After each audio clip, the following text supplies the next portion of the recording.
Bonjour, bonsoir à tous, c'est Antoine alias Anubis pour une nouvelle vidéo spéciale Euro, avec ce deuxième match de poule Pays-Bas-France. Encore une fois, je suis toujours en bleu, ça va venir, merci Passo, c'est en cours. Voilà, je vais pouvoir être complet. Bon, la compétition va pas s'achever, je pense pas, mais du coup, je pense qu'à un moment donné, sur un match où les bleus sont en blanc, je serai en blanc également. On peut pas tout avoir, les gars. 0-0 dans un match où Dédé est revenu un petit peu dans le schéma de 2018. C'est pas ma cam, vraiment, hein. Je vous dis, c'est pas ma cam, avec des Pays-Bas qui ont clairement calculé le coup, qui après la défaite de la Pologne, ont clairement considéré qu'un nul c'était largement suffisant pour passer les poules. Ouais, enfin bref. C'est un match très particulier à analyser. Maintenant, moi, je fais un peu un parallèle avec Francaise. C'est que le statut fait pas tout, quoi. Parce que moi, ce que j'attends en bleu, c'est de voir la crème de la crème des joueurs français et de voir peut-être un jeu qui correspond à l'effectif français actuel, qui est pour moi un des effectifs les plus doués du monde.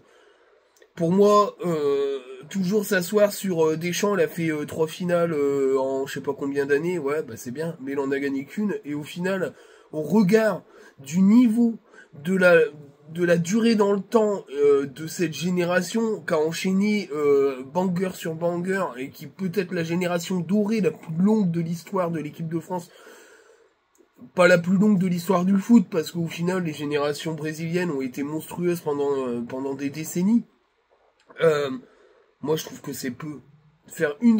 Gagner une seule finale sur 3, je trouve que c'est peu. Et n'avoir qu'un titre sur toute cette période, c'est très peu. Voilà. Maintenant, s'il fait l'Euro, bah, il aura fait une Coupe du Monde et un Euro. Il les aura gagnés aussi en même temps, ce qui fera de lui peut-être, je pense, un des rares sélectionneurs à avoir fait Coupe du Monde Euro dans sa carrière en tant que joueur et en tant que sélectionneur. Maintenant, avec la qualité de jeu produit et le projet de jeu montré face aux Pays-Bas, c'est très particulier. Alors, je suis encore en bleu, pardon, lapsus. Je remercie Passo, ça va venir. Comme ça, les matchs où la France est à l'extérieur, alors si je joue plus qu'à domicile jusqu'à la fin de la compète, ben je pleure. Mais c'est pas grave, on mettra quand même un maillot blanc un jour, un moment.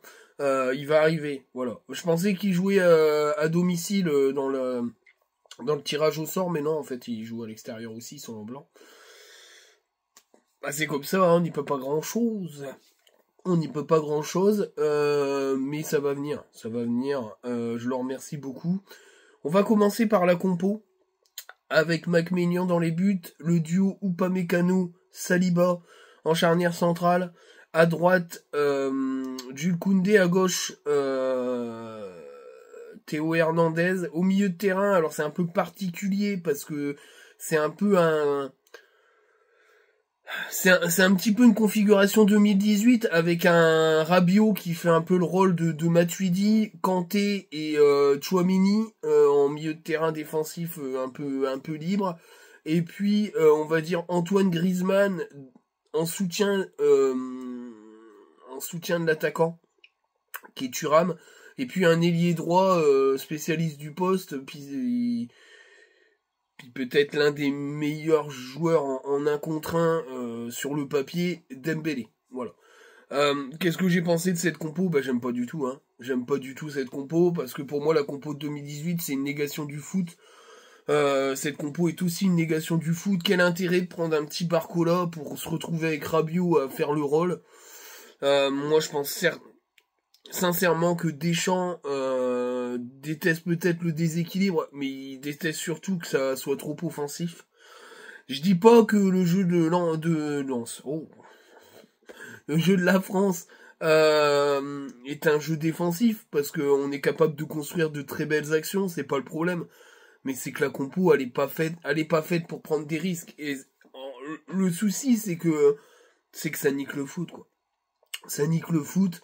Et j'aime pas du tout ce type de compo là, quand tu mets un milieu de terrain récupérateur capable de se projeter à un poste qui est pas du tout le sien, ben ça donne ce que ça donne, c'est-à-dire une équipe qui est quand même assez mollassonne offensivement, où ton meilleur dynamiteur après Antoine Griezmann, c'est quand même Kanté, quoi. Et ça pose un énorme souci. Ça pose un énorme souci, donc. Voilà, j'ai été extrêmement déçu. Je pensais que Deschamps allait taper un peu du poing sur la table avec une équipe qui montre des choses. Pour moi, cette équipe-là, avec cette configuration-là, bon, je suis désolé, mais ça peut pas gagner 1 euro. Voilà. Alors bien sûr, il y a pas Kylian Mbappé, hein, parce que s'il y a Kylian Mbappé, il n'y a pas cette configuration-là. Mais ça veut dire sincèrement que le message envoyé à Barcola, c'est que t'as pas le niveau. Bah, je trouve ça complètement pathétique parce que moi je trouve qu'en amical les rentrées de Barcola ont été bonnes et que voilà Barcola il va pas jouer contre la Pologne puisque la qualif il va falloir jouer le match à fond face à la Pologne. Donc bah moi je reste sceptique, surtout que bon dans les choix de remplacement on a tout de suite compris la hiérarchie mais ouais, je sais pas, j'ai très sceptique sur cette compo. Et puis j'ai été très sceptique aussi sur le jeu en général, on va en reparler un peu dans le débrief, même s'il y a eu des belles choses, qu'il y a eu des enflammables en début de match, mais bon après, c'était quand même assez particulier. On y va pour les notes. J'ai mis la note de 7 à notre ami Mike Maignan, bah il fait un bon match. Alors, il fait une parade décisive en début de match où ça s'enflamme. Je trouve qu'il a été sur tous les ballons envoyés en profondeur ou des gros parpaings aériens. Oh, quelle honte, le jeu de des Pays-Bas, on en reparlera après, mais il a été parfait dans son placement, il a fait aucune erreur, les relances étaient plutôt bonnes. Moi, je trouve que la partie est très... Il fait un bon début d'Euro, Mike Maignan, à la hauteur de son niveau, et c'est le gardien numéro 1 de cette équipe, il n'y a rien à dire. Brice Samba, c'est en dessous, il n'y a pas de débat possible. Voilà, même si je suis Lensois, pour moi, Brice Samba, c'est en dessous de Mike Maignan. Voilà. Et, la parade qu'il fait en début de match, c'est une parade de très très haut niveau parce qu'il se détend à une telle puissance que c'est très très compliqué. La frappe, je sais plus c'est qui. J'aurais bien dit que c'est Dumfries, mais j'ai un gros doute. Ou alors c'est Memphis Depay. Je crois que c'est Dumfries. Ou non, c'est Frimpong. C'est Frimpong. Bah, j'ai un doute, mais il fait une super parade. Il fait une super parade. Mais voilà, dans l'équipe de France, c'est comme ça. T'as un gardien numéro 1, t'as un gardien numéro 2. Et pour moi, voilà, il n'y a pas de question à se poser. Mike Maignan est le meilleur gardien français actuel. Et il l'a montré sur ce match, encore une fois, où il a été décisif. Parce que s'il n'est pas là, il y a très vite 1-0. Ça aurait peut-être changé la physionomie du match, vous me direz. Mais en tout cas, voilà. Alors, sur le but hors jeu, bah oui. Je suis désolé, mais le joueur néerlandais il fait action de jeu, hein, parce qu'il est pile poil dans la trajectoire du ballon. Je dis pas qu'il irait la chercher, hein, parce que la frappe elle est plutôt bien placée, mais il peut faire quelque chose, là il peut rien faire. Alors après, il en joue un petit peu, parce que je pense qu'il est quand même pris, il peut pas plonger, mais il joue bien le coup, parce qu'il sait que le mec est en jeu, donc... Mais voilà, mais pour moi, la partie est bonne.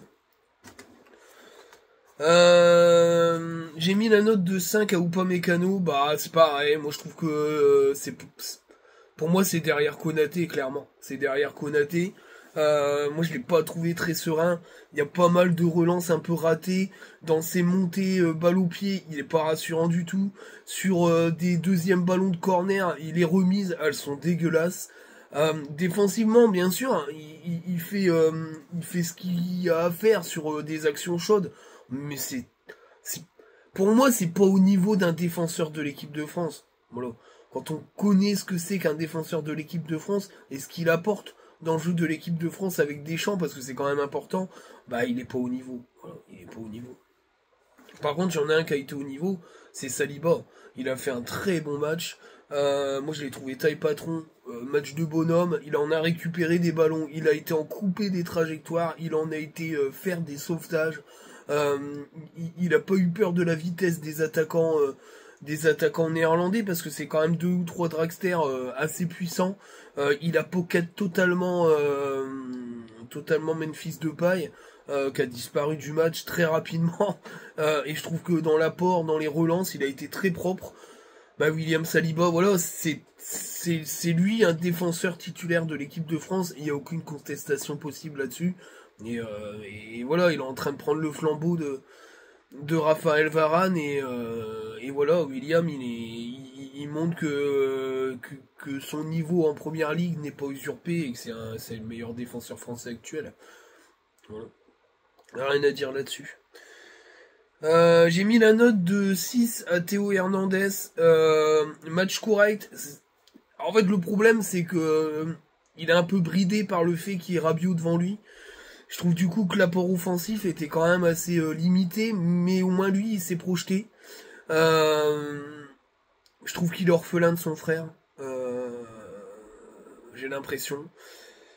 Il est beaucoup moins offensif que ce qu'on a connu. Je trouve qu'il y a beaucoup de prudence dans son jeu. Moi, j'aime bien le Théo Hernandez qui est un peu foufou, un peu faux-follet et je le trouve très prudent. Alors, je sais pas s'il était à 100% physiquement, mais en tout cas, voilà. Ça reste quand même un match correct parce que défensivement, il a été très intéressant.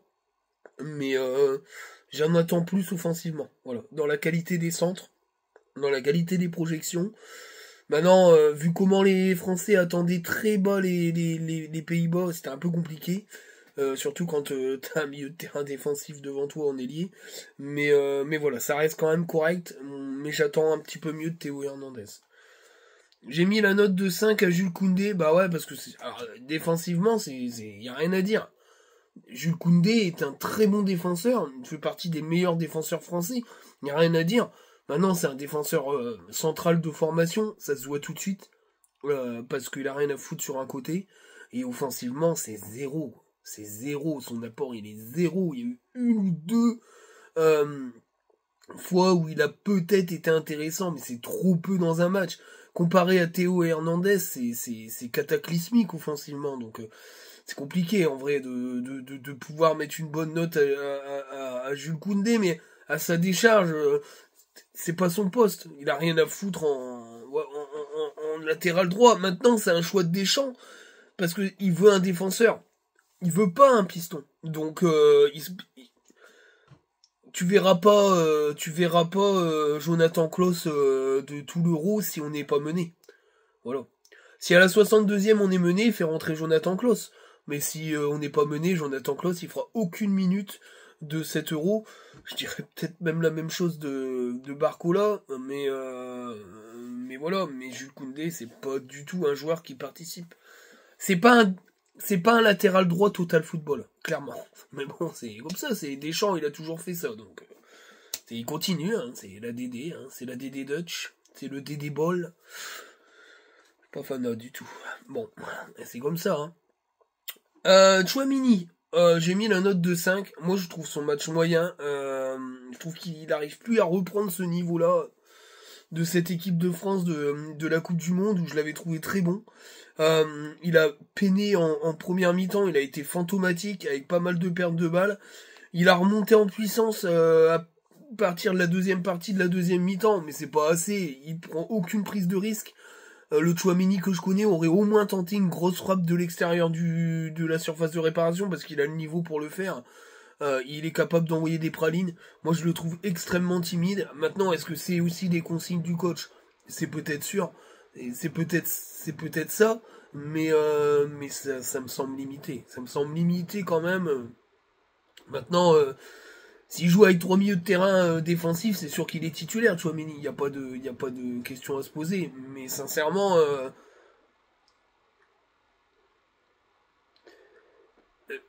je trouve que le milieu de terrain de Monaco, Youssouf Fofana, a largement le niveau aussi pour faire ce que fait Chouameni sur un match. Et peut-être il est plus offensif. Voilà. Maintenant, on connaît Deschamps, hein. Deschamps, il a ses gars sûrs, c'est comme ça que ça fonctionne et c'est tout, mais je trouve ça limité quand même. Sur ce match-là, il a été décevant. Ça, c'est clair, net et précis. Il y en a un qui n'a pas été décevant et qui est surprenant depuis le début de la compète. C'est bien sûr Kanté. Excellent match de Kanté. Waouh, le niveau et cette envie. Alors, des fois, cette envie, elle était un peu trop. Il se retrouvait dans des positions où il était entouré à mort. Mais l'apport offensif, génial. Défensivement, il a été super bon. Techniquement, extrêmement juste. Peut-être l'un des plus justes de l'équipe. Et ça pose quand même problème quand on est plus juste offensivement que t'es offensif. il y a quand même un énorme souci. Mais c'était le pire à regarder.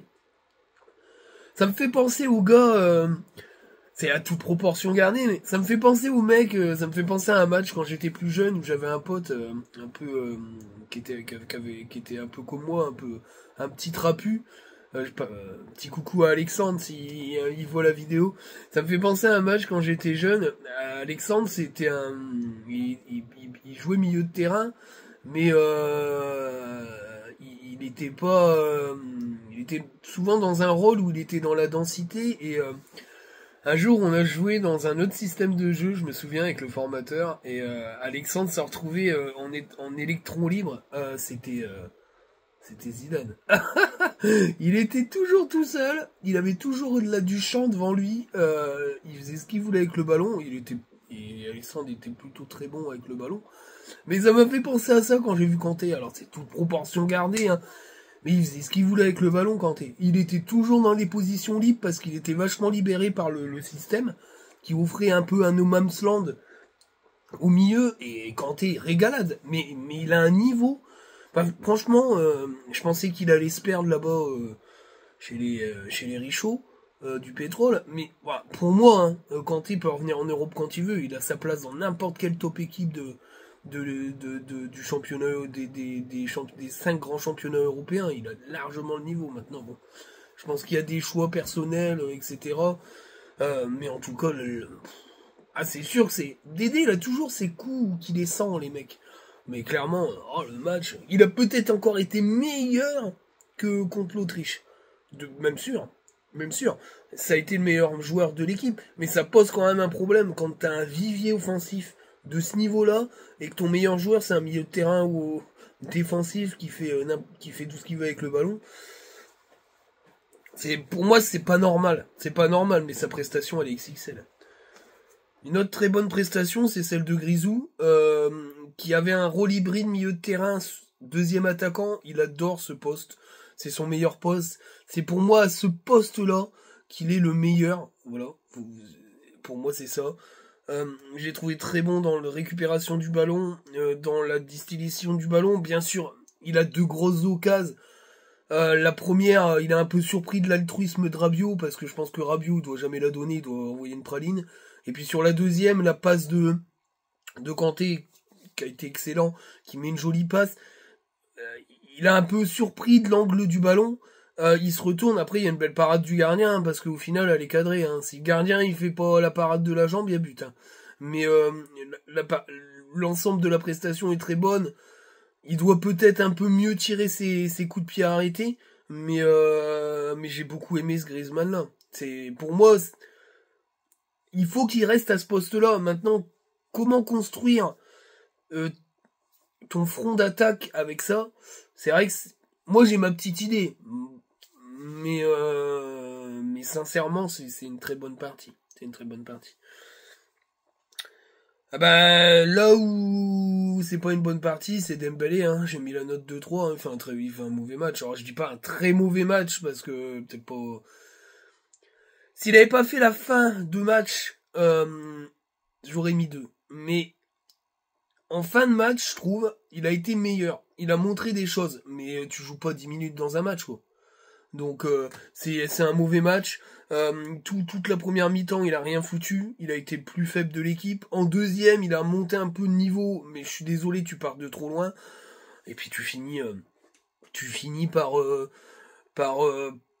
faire 10 minutes de plus haute importance. Mais au final, t'as pas cadré un ballon, tu sais pas frapper pour cadrer. C'est peut-être un des très bons dribbleurs au niveau international, mais la finition, c'est celle d'un U12, quoi. C'est pas possible. Voilà. C'est pas possible. Je sais pas. Même moi, pour moi, Barcola, vu ce qu'il a montré au PSG cette saison, ce qu'il a montré aussi en équipe de France depuis qu'il a été appelé, Barcola, il a largement sa place de titulaire. Hein. Moi, je le dis, hein. C'est compliqué quand même, hein, ce qu'a montré Dembélé là offensivement, ça passe dans aucune équipe qui peut briguer au moins le dernier carré de l'Euro, c'est impossible. Ça passe dans aucune équipe, face à aucune équipe qui peut briguer le dernier carré de l'Euro. cette prestation-là, elle passe pas. Hein. C'est impossible. J'ai pas mis de note à Rabiot, je vais en mettre une. Moi j'ai mis la note de 7 parce qu'il fait un bon match, Rabiot. À ce poste-là, Matuidi-esque, je trouve qu'il est bon, mais il est pas mis. En fait, il fait un bon match, mais pas à ce poste-là, en fait. Voilà. C'est ça que je voulais dire, je suis un peu trompé. Il est au poste. Pour un mec qui joue à un poste Matuidi-esque, en fait, il a fait un bon match, sauf que le bon match qu'il a fait, c'est quand il s'est recentré. Ce qui est tout à fait logique au final. Parce qu'il a rien à foutre sur le côté gauche à la Matuidi. D'ailleurs, Matuidi n'avait rien à y foutre aussi. Ni Moussa Sissoko d'ailleurs. Mais c'est un excellent milieu de terrain. C'est un des meilleurs à son poste en Europe. Peut-être même dans le monde. Moi, j'adore quand il se recentre. Il est capable de récupérer des ballons. Techniquement, il est hyper soyeux. Il est puissant. Bien sûr qu'il est trop altruiste. Il doit la mettre. Il doit frapper. Il doit tenter. Malheureusement, je pense qu'il panique un peu. Il a manqué un peu de lucidité en fin de match. Je l'ai trouvé assez fatigué, mais ce poste-là, là, de faux latéral, de faux ailier offensif, est hyper crevant. Et en tout cas, voilà, avec Kanté, c'est les deux meilleurs de l'équipe depuis le début de l'Euro. Hein. T'as rien à dire là-dessus. Hein. Pardon. Dernière note, c'est pour Thuram. J'ai mis la note de 4. Alors pourquoi j'ai pas mis une grosse mauvaise note? Parce que faut bien analyser son match. Bien sûr qu'il est pas au niveau d'un titulaire de l'équipe de France. Moi je suis désolé. Il faut le dire, il ne doit pas être titulaire. Pour moi c'est Giroud qui lui passe largement devant. Même si c'est le titulaire de l'Inter de Milan, il n'a pas du tout la même équipe qui joue autour de lui. Moi, je trouve que dans certaines de ses prises de balles, c'est plus que compliqué. La finition, on n'en parle même pas. Bien sûr que techniquement, c'est pas un maladroit. Sur ces 2 ou 3 déviations, il y a des occasions de but. Ça, je conçois, mais c'est trop léger pour être titulaire. Il a rien à faire en titulaire, ce mec. C'est pas possible. Si tu fais ça, quitte à mettre un mec qui est pas vraiment à son poste, tu mets Mbappé avant-centre et puis tu mets Dembélé Barcola. Et puis voilà, mais tu mets pas Thuram. C'est pas possible. Enfin, pour moi, ça n'a pas de sens. Pour moi, c'est un choix de Deschamps qui a aucun sens. Ou alors, si tu veux mettre vraiment un goal god devant et Mbappé Dembélé, ou alors tu joues avec Griezmann, Mbappé et Dembélé à la rigueur, mais il a rien à faire titulaire.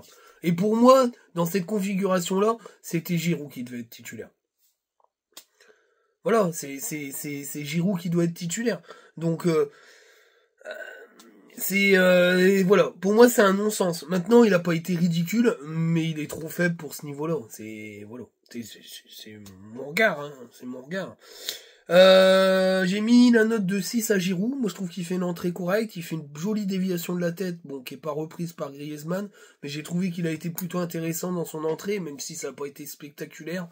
J'ai mis la même note d'ailleurs à Coman, qui fait une entrée somme toute correcte. Il a apporté beaucoup plus que Dembélé, mais après il n'a pas été décisif.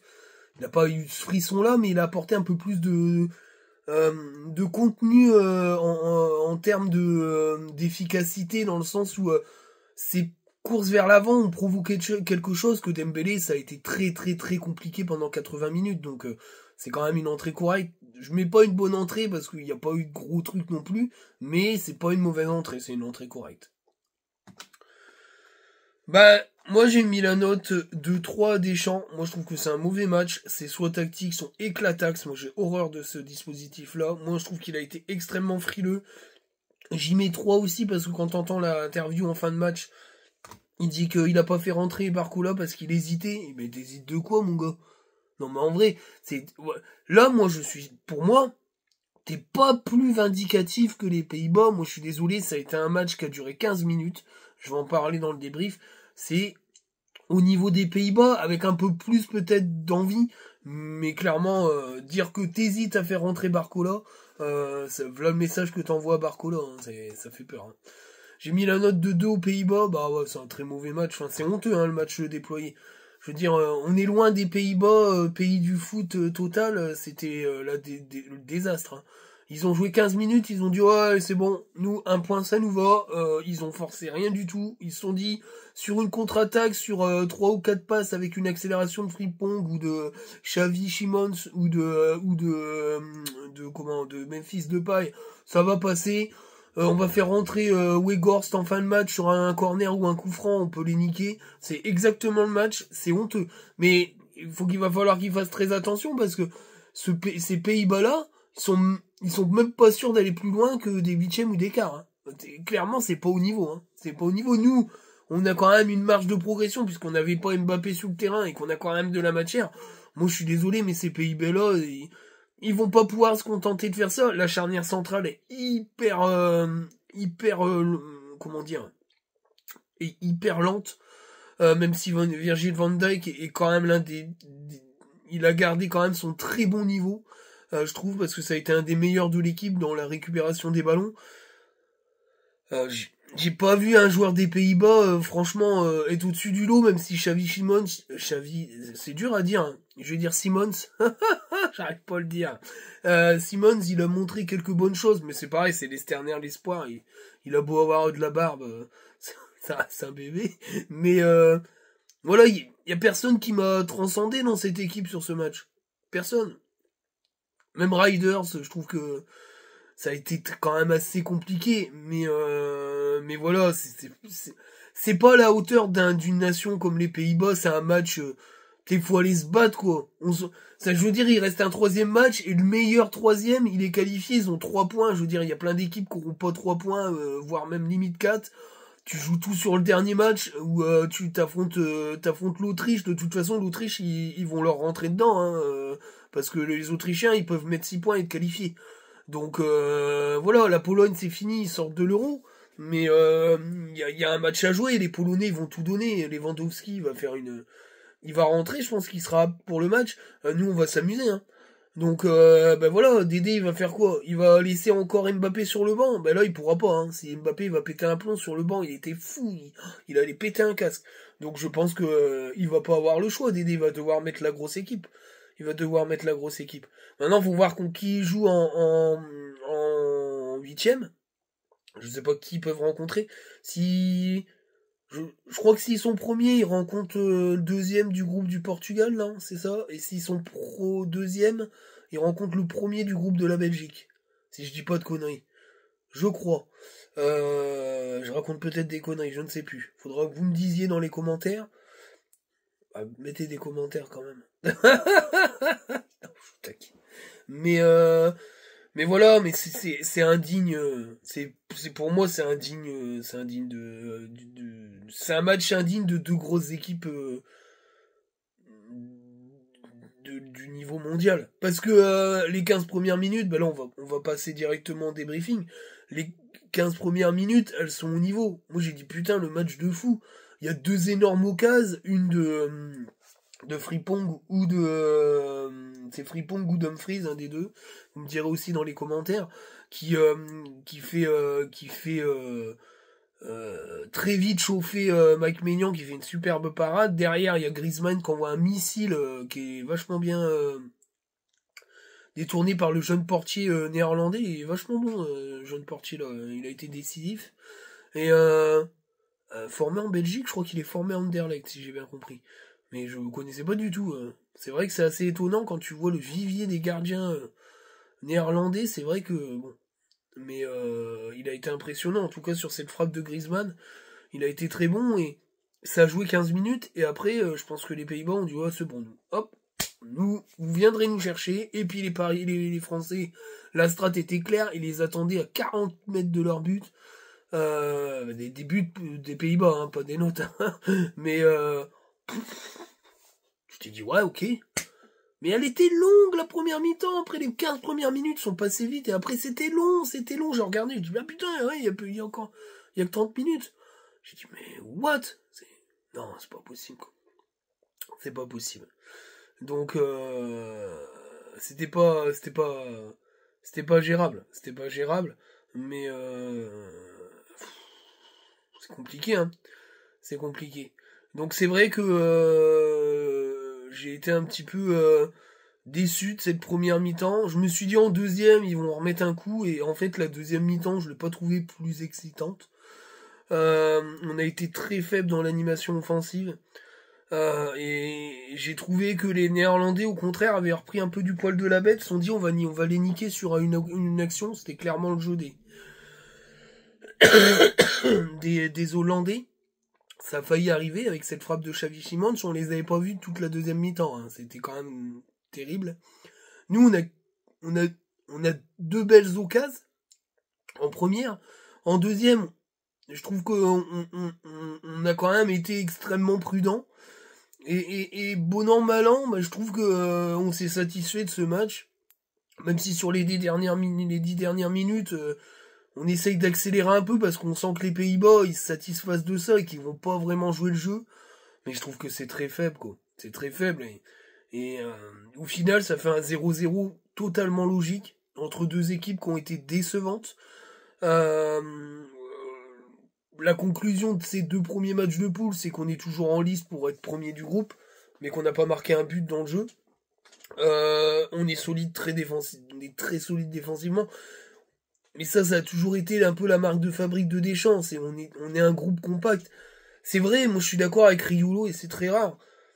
Je sais pas combien d'équipes seront capables de nous marquer un but. Et ça, je le dis sincèrement, je pense que ça va être difficile de marquer un but à la France sur cette compète. Et je pense qu'avec ça, tu peux bien sûr gagner une compète, hein, parce que si on ne marque pas contre toi, t'as plus de chances de gagner les matchs. Mais ça va être très compliqué parce qu'on est extrêmement solide. Même si je trouve que Upamecano, c'est un peu le maillon faible de cette équipe, pour moi, parce qu'il est vachement en retrait du niveau des autres. Mais voilà, défensivement. Après, la Hollande, ils ont rien montré, hein, aussi. Hein. Moi, j'attends de voir face à une équipe du calibre de l'Espagne ou de l'Italie. Parce que les Italiens, offensivement, c'est pas dégueu non plus. Pour moi, sur ces deux premiers tours, pour l'instant, l'Espagne m'a beaucoup plu parce que j'ai trouvé que c'était vraiment pas l'Espagne agaçante, là, le tiki-taka de merde. C'est vraiment beaucoup plus intéressant à regarder jouer. J'ai beaucoup aimé l'Allemagne aussi, qui revient bien. Mais c'est pareil, les Allemands, je trouve que c'est pas forcément toujours linéaire. Mais nous, on fait partie un peu des déceptions comme les Anglais, parce qu'au final, je trouve que les Anglais, c'est un peu un feu de paille. Que Bellingham, il peut pas tout faire tout seul, et que, comment il s'appelle, Phil Foden non, c'est pas Phil Foden, si. Si, c'est Phil Foden. Enfin bref, Bellingham, il peut pas tenir l'équipe à lui tout seul. Après, il y a le jeune Declan Rice, il est déjà plus jeune, il a 25 ans, je crois. Il y a des superbes joueurs dans cette équipe. Mais c'est compliqué à voir jouer. Hein. L'Italie, bah, c'est un peu vieillissant quand même. Même s'il y a des bonnes choses, je pense que les Italiens, s'ils ont un parcours plutôt clément au niveau des confrontations directes, ils vont pouvoir peut-être aller en demi-finale. Je pense quand même qu'il y a le niveau. Barella est énorme. Mais voilà, nous et les Pays-Bas, c'est pas génialissime. Hein. Le Portugal, bah, ils sont toujours un peu là. Mais voilà, les Belges ont été décevants. On attend de voir le prochain match. Et voilà, il faut se rendre compte qu'on est les moins sexy de la compète pour l'instant avec les Pays-Bas, hein, clairement. Donc à suivre. Faut qu'on voie ça. Faut qu'on voie ça. J'espère qu'on verra un meilleur football autour d'élimination où il faudra pas de toute façon faire les petits bras parce qu'on va être très vite puni. Voilà, sincèrement. Donc sur ce, je vous dis à très bientôt pour une prochaine vidéo. J'espère qu'elle va vous plaire. Voilà, on enchaîne. Derrière, il y aura les actualités du Racing Club de Lens. Ça va s'accélérer. Puisque de toute façon, Will Steele est attendu en conférence de presse dans la semaine. Je crois le 28 juin, je crois, si je dis pas de bêtises. Il y aura peut-être des vidéos avant si ça s'accélère niveau mercato. Mais comme je l'ai dit dans ma vidéo actualité, il va falloir être patient. Parce que je pense que l'Euro va aussi déterminer certains prix de joueurs. Notamment Danso et Frankowski. J'ai vu le maillot extérieur, c'est un petit aparté lensois, j'ai vu le maillot extérieur. Il faut que je le vois en vrai. Après, j'aime bien un vert et noir, hein, mais il faut que je le vois en vrai. Mais la présentation, elle est folle. Allez la voir sur le site du club. Joachim Marx qui présente le maillot, là, putain, ça met les frissons, hein, là. Vraiment, la com avec Benjamin Parot, c'est du très, très, très, très haut niveau. Voilà. Alors, je sais pas si c'est la com du club qui a fait la présentation ou si c'est la com de Nike, mais en tout cas, c'est du très haut niveau. Franchement, c'était super beau. Je vous conseille d'aller le voir sur le site, sur l'appli RC Lens ou sur les réseaux Twitter, vous le trouverez. C'est une super vidéo de présentation. Je vous dis ciao les amis, salut!